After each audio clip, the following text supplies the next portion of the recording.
एक महात्मा एक गांव में थोड़ी दूर एक शांत इलाके में अपनी कुटिया में अपने एक शिष्य के साथ रहते थे। दो शहरी नौजवान उनके पास आए अपनी समस्या लेकर। वे बोले, महात्मा जी, हमने सुना है आप हर समस्या का समाधान जानते हैं। महात्मा जी बोले, तुम निश्चिंत होकर अपनी समस्या बताओ। वे बोले, बात ऐसी है, हम लोग इस शहर में नए आए हैं। यहाँ दहशत का माहौल है। यहाँ आवारा लोगों का बसेरा है। सड़कों पर गुजरते हुए लोगों से बदतमीजी की जाती है। आते जाते लोगों को गालियां दी जाती है। दबंग लोग शराब पीकर सड़क किनारे खड़े हो जाते हैं और सामने से गुजरते हुए लोगों के साथ बदसलूकी करते हैं, उन्हें गालियां देते हैं और कभी कभी तो हाथापाई पर भी उतर आते हैं। पहला नौजवान बोला, हम परेशान हो गए हैं। भला ऐसे समाज में कौन रहना चाहेगा, आप ही बताएं।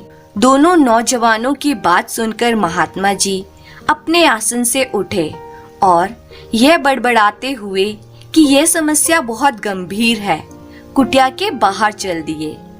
नौजवानों ने बाहर जाकर देखा, वो शांत खड़े अपनी कुटिया से सामने वाली सड़क को देख रहे थे। अगले ही पल वे मुड़कर दोनों नौजवानों से बोले, बेटा एक काम करोगे? महात्मा दूर इशारा करते हुए बोले, ये सड़क देखो, जहाँ ये सड़क मुड़ती है वहीं सामने एक नीम का बहुत बड़ा पेड़ है। जरा मेरे लिए वहाँ से कुछ नीम के पत्ते तोड़ लाओगे? जरूर महात्मा जी, जैसा आप कहें। यह कहकर दोनों नौजवानों ने कदम बढ़ा दिए, परंतु महात्मा उन्हें रोकते हुए बोले, ठहरो बेटा, जाने से पहले मैं तुम्हें बता दूं, रास्ते में कई आवारा कुत्ते हैं जो तुम्हें अपना शिकार बना सकते हैं और वे बहुत खूंखार हैं। तुम्हारी जान भी जा सकती है। क्या तुम वे पत्ते ला पाओगे? नौजवानों ने एक दूसरे को देखा और उनके चेहरे के हाव भाव देख महात्मा जी समझ गए कि वे बहुत डरे हुए थे, परंतु वहां जाने के लिए वे तैयार थे। दोनों नौजवान उस सड़क पर चल दिए। वे सड़क पर से गुजरे। रास्ते में उन्हें काफी आवारा कुत्ते सड़क किनारे बैठे मिले। उन्होंने कोशिश की कि वे उन्हें पार कर जाएं, परंतु यह करना आसान नहीं था। जैसे ही वे एक कुत्ते के करीब से गुजरे, कुत्ते ने उन्हें काट खाने वाली भूखी निगाहों से घूरा। वह कोशिश करते उन कुत्तों को पार करने की, परंतु यह करना जान जोखिम में डालने के बराबर था। काफी देर इंतजार करने के बाद वे वापस लौट दिए। तब महात्मा जी ने देखा उनके हाथ खाली थे और वे काफी डरे हुए थे। वे महात्मा के करीब आए और बोले, हमें माफ कर दीजिए। पहला नौजवान बोला, ये रास्ता बहुत खतरनाक है। रास्ते में बहुत खूंखार कुत्ते थे, हम ये काम नहीं कर पाए। दूसरा नौजवान बोला, हमने 2-4 कुत्तों को झेल लिया, परंतु आगे जाने पर कुत्तों ने हम पर हमला कर दिया। हम जैसे तैसे करके अपनी जान बचाकर वापस आए हैं। महात्मा बिना कुछ बोले कुटिया के अंदर चले गए और अपने शिष्य को साथ लेकर बाहर आए। उन्होंने अपने शिष्य से वह नीम के पत्ते तोड़कर लाने के लिए कहा। शिष्य उसी सड़क से गया। वह कुत्तों के बीच से गुजरा, परंतु जब काफी देर बाद दोनों नौजवानों ने शिष्य को सड़क से वापस अपनी ओर आते देखा, तब देखा उसके हाथ नीम के पत्तों से भरे थे। यह देखकर दोनों नौजवान भौचक्के रह गए। महात्मा जी बोले, बेटा यह मेरा शिष्य है, यह अंधा है। हालांकि यह देख नहीं सकता, परंतु कौन सी चीज कहाँ पर है इसे पूरा ज्ञान है। यह रोज मुझे नीम के पत्ते लाकर देता है और जानते हो क्यों इसे आवारा कुत्ते नहीं काटते? क्योंकि ये उनकी तरफ जरा भी ध्यान नहीं देता। महात्मा जी आगे बोले, जीवन में एक बात हमेशा याद रखना बेटा, जिस व्यर्थ की चीज पर तुम सबसे ज्यादा ध्यान दोगे वह चीज तुम्हें उतनी ही काटेगी। इसलिए अच्छा होगा तुम अपना ध्यान अपने लक्ष्य पर रखो। धन्यवाद। एक गांव में 2 पति पत्नी रहते थे। पति का नाम बैट कमल और पत्नी को लोग कौशल्या कहकर पुकारते थे। उनके पास थोड़ी सी जमीन थी। दोनों खाते कमाते मौज उड़ाते थे।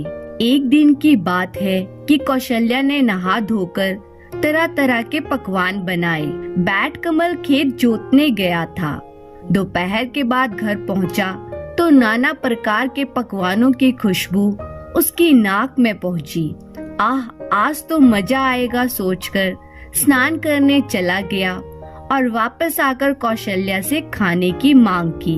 देर तक कौशल्या ने कुछ सुना ही नहीं।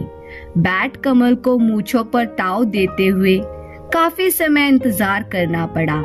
बोला, अरे अब कितनी देर है, यहाँ तो भूख के मारे पेट पिचका जा रहा है। कौशल्या तुनक कर बोली, तुम्हें तो बच्चों की तरह पेट को पीटने की आदत हो गई है। देखते नहीं पूजा कर रही हूँ। बैट कमल झल्ला उठा। बोला, पेट पीटने की बात करती हो, मालूम नहीं कितना काम करके आया हूँ। इतनी देर तुम्हें हल जोतना पड़े तो पता चले। क्या पता चलेगा? कौशल्या उछल पड़ी। सुबह 4 बजे से चक्की पिसने बैठती हूँ। उसके बाद घर के दूसरे काम करने पड़ते हैं। घर पर रहकर तुम्हें यह सब करना पड़े तो दूसरे दिन भागते नजर आओगे। बैट कमल बोला, अरे चक्की पिसती हो तो कौन सा तीर मारती हो? जरा भर आटा ही तो पिसती हो, जबकि यहाँ हल की नोक से 10-10 बीघा जमीन को उलटना पड़ता है। इस बार कौशल्या को हार माननी पड़ी। बोली, मर्द जात हो ना, मानोगे नहीं। चलो मैं हारी और तुम जीते। बैट कमल बोला, ठीक है, अब लाओ जल्दी खाना दो। कौशल्या ने थाली में खाना रखा ही था कि बैट कमल उस पर टूट पड़ा। खीर, पूरियां और तरह तरह के पकवानों पर हाथ साफ करने के बाद मालपुए का नंबर आया। बैट कमल बड़े बड़े मालपुए चुनकर खाने लगा। अभी वे 2-4 ही खा सका था कि कौशल्या ने थाली खींच ली और बोली, बड़े बड़े कल काम आएंगे, आज तुम छोटे छोटे खा लो। वाह, ये कैसे हो सकता है? मैं तो बड़े बड़े ही पहले खाऊंगा। कौशल्या तुनक कर उठी और बोली, फिर वही बच्चों वाली जिद। बैट कमल भी ऐंठ गया और बोला, लेकिन तुम ही क्यों बुढ़ियों वाली हट करती हो? दोनों मालपुए से भरी थाली को अपनी अपनी तरफ खींचने लगे। देर तक उनमें खींचा तानी चलती रही। आखिर बैट कमल से ना रहा गया। बोला, नहीं मानोगी? क्यों नहीं? तो छोड़ दो थाली, एक शर्त पर। शर्त वर्त कुछ नहीं, तुम थाली छोड़ दो। बिना शर्त में थाली नहीं छोड़ूंगी। बैट कमल का पारा बढ़ गया।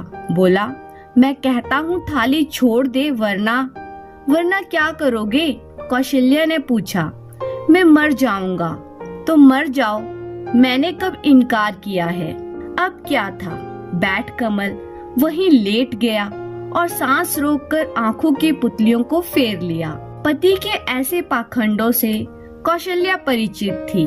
उसने बैट कमल के ऊपर सफेद चादर डालकर उसे सुला दिया और मालपुए की थाली को अच्छी तरह ढककर रख दिया। उसी समय उनका पड़ोसी वहां आया। गुस्से में भरी हुई कौशल्या चूल्हे के पास चुप बैठी थी। पूछने पर उसने जब कोई उत्तर न दिया तो पड़ोसी ने जाकर बैट कमल की चादर खींच ली। उसे क्या मालूम था कि बैट कमल मरने का बहाना किए पड़ा है। देखते ही उसकी चीख निकल गई। उसे मरा जान पड़ोसी ने शोर मचा दिया। रसोई से निकलकर कौशल्या ने पड़ोसी को बताया कि इन्हें कुछ नहीं हुआ है, तुम अपने घर जाओ। सुनकर पड़ोसी को आश्चर्य हुआ। वह कौशल्या को झिड़कते हुए बोला, तुम्हें बिल्कुल तमीज नहीं है। आदमी मरा पड़ा है और तुम कहती हो कि कुछ नहीं हुआ। इतने में सारा मोहल्ला जमा हो गया। कुछ ही देर के अंदर बैट कमल के मरने की खबर दूर दूर तक फैल गई। बेचारी कौशल्या परेशान हो गई। वे जब तक लोगों को समझाती कि बैट कमल पाखंड किए हुए है, लोग उसे उल्टे दुत्कार देते। अपने झगड़े की बात भी वे किसी को बताना नहीं चाहती थी। आखिर किसी तरह उसने लोगों को दूर हटाया और धीरे से बैट कमल के कानों में बोली, क्यों इतने लोगों को पागल बना रहे हो? अब उठ भी जाओ, पहले तू अपनी जिद छोड़ दे। बैट कमल चुपके से बोला, किंतु कौशल्या कब हार मानने वाली थी। उसने हाथ जोड़कर लोगों से कहा कि बैट कमल को कुछ नहीं हुआ है, आप लोग जाइए, मैं इन्हें देख लूंगी। गांव वाले भला कैसे मानते, बोले घर में मुर्दा पड़ा है और तू हमें जाने को कह रही है। अगर इसका दाह संस्कार नहीं होगा तो ये भूत बनकर सारे गांव को परेशान करेगा। इससे अच्छा है कि मुर्दे को जल्दी घर से बाहर निकाला जाए। बैट कमल की अर्थी तैयार कर ली गई। कौशल्या ने बहुत समझाया पर उसकी कौन सुनता। गांव के लोग अर्थी उठाकर शमशान की ओर ले चले। पूरा का पूरा गांव, औरत मर्द बच्चे बूढ़े और उनके साथ कौशल्या भी शमशान पहुंच गई।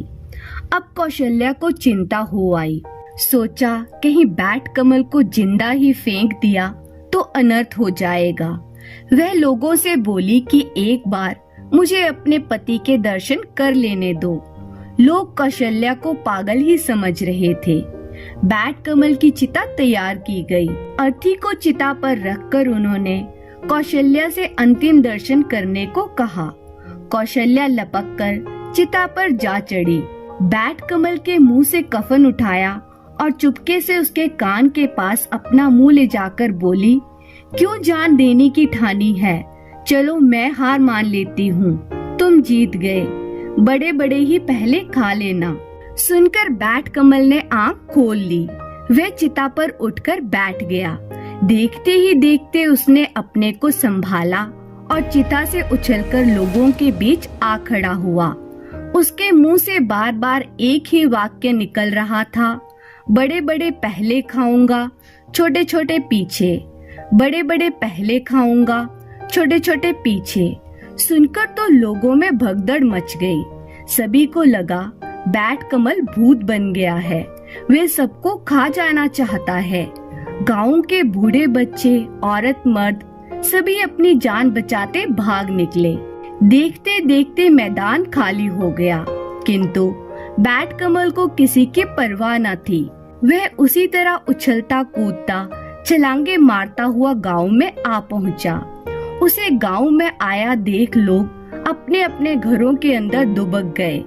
बड़े बड़े पहले खा जाऊं, छोटे छोटे पीछे, कहता हुआ वे अपने घर में घुसा और मालपुओं पर टूट पड़ा। देखते देखते उसने सारी परात खाली कर दी।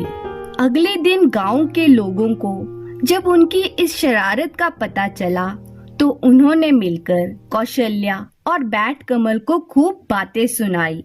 वो दोनों पति पत्नी अपनी इस हरकत पर काफी शर्मिंदा हुए और उन्होंने गांव वालों से माफी मांग ली। धन्यवाद।